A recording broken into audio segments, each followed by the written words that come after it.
What's going on, guys? Thank you for joining us here for another video on the channel. This is going to be the first episode to a mini series that I'm going to be doing throughout the next few months called Coyote Trapping for Dummies.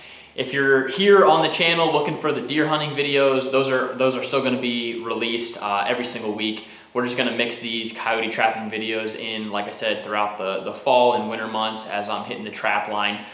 So again, if you're here for the deer stuff, don't worry, we'll be cranking those out, especially once our season opens here in Ohio. So reason why I wanted to do kind of a series for beginning coyote trappers is because I remember when I got into trapping, it was pretty overwhelming looking at a lot of the trapping videos that were out there. A lot of them are geared more towards like the expert trapper or somebody that's at least been doing it for a little while. So some of the terminology that's thrown around and used can be kind of foreign to somebody that doesn't know anything about trapping. And again, no fault of anybody that's putting that stuff out there. There's a lot of great videos out there as far as coyote trapping goes. But again, I want this geared a little bit more towards somebody that's new to trapping or just getting into it, or maybe even is curious and thinks they might want to start trapping but isn't sure. So Coyote Trapping for Dummies, the first episode here, we're going to be talking about what even is a coyote trap, how it works, some of the functions that they perform, some of the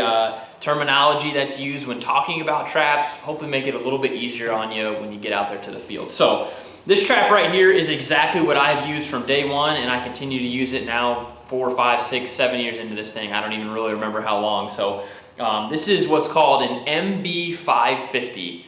MB stands for Minnesota brand, and again, that's just the brand of trap. Just like a PSE bow or a Franke shotgun, this is a Minnesota brand trap. 550 is the size of trap. So 550 is 5.5 inch diameter or 5.5 inch jaw spread. So when these jaws are open, which we'll talk about, it's 5.5 inches from jaw to jaw. They make different sized coyote traps, but you'll want to check with your state's rules and regs to make sure they're legal in your state. So for example, a 650, the next size up, which would be 6.5 inches from jaw to jaw, those are not legal in every state. So you'll want to check that again before heading to the field. I've used the 550s, like I said, since day one. They're not the cheapest traps. They're not the most expensive traps, but they're really durable. They're a great trap in my opinion to get started with. I believe they run like 115 to 130 bucks for a half dozen. So again, not dirt cheap, but trapping is also not a cheap hobby. So just want to prepare you for what you can expect cost wise. Again, these are great for catching coyotes. I don't have any issues catching canine each and every year. As far as the components of the trap, I want to talk about here, just so again, if you're new to this thing, you know what people are talking about and what they're referring to. You have your jaws, which you heard me previously mention. That's what's going to ultimately, hold that coyote in place once the trap performs the job that it's supposed to do. The jaws here do not hurt the animal. I know a lot of people that aren't into trapping, when they hear jaws, they automatically think of like the cartoon movies where something gets caught and there's teeth on the trap jaws. There's no teeth. These are actually offset as well, so there's a little gap in between there. Again, that's what's going to hold the animal in place.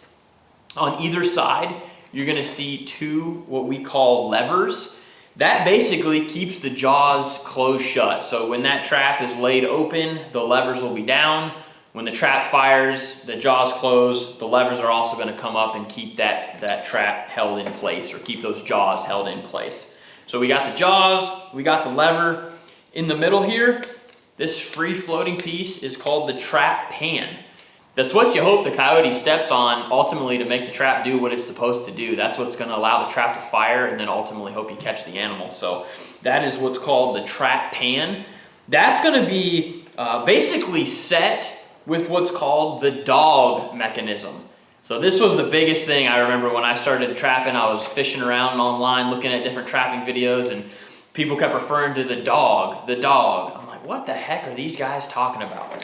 That's this little piece right here. That's what's basically going to be your trigger. When they step on that pan, that trigger is going to fire, and that's going to send the whole thing into motion. So These and most traps nowadays are night latched. Again, that's a term you're going to hear a lot when you get into trapping.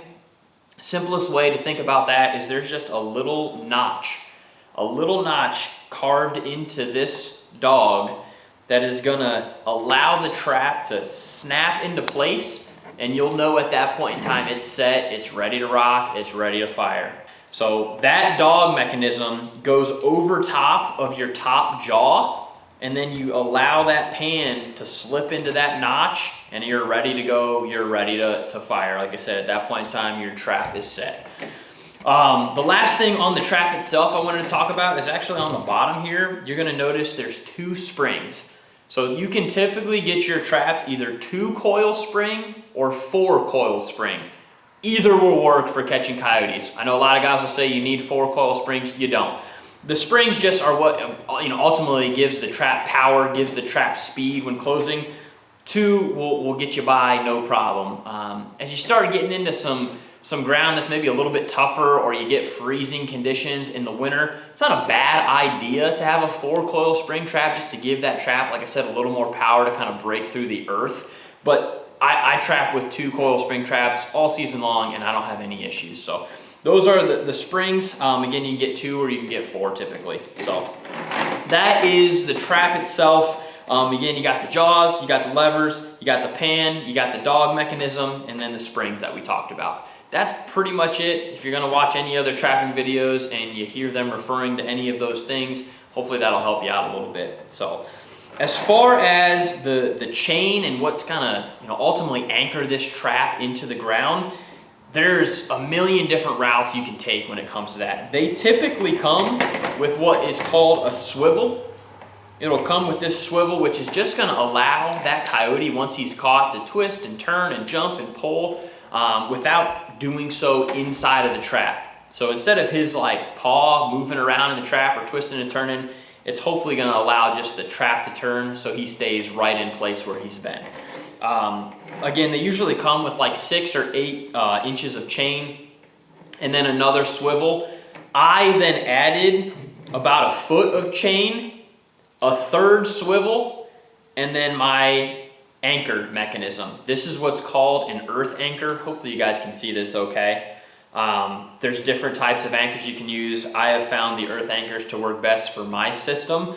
You're basically gonna pound this into the ground, which I'll show you on a later video at a different time, and then pull on the chain. It's gonna turn that anchor horizontal under the earth, and ultimately, again, anchor into the ground there.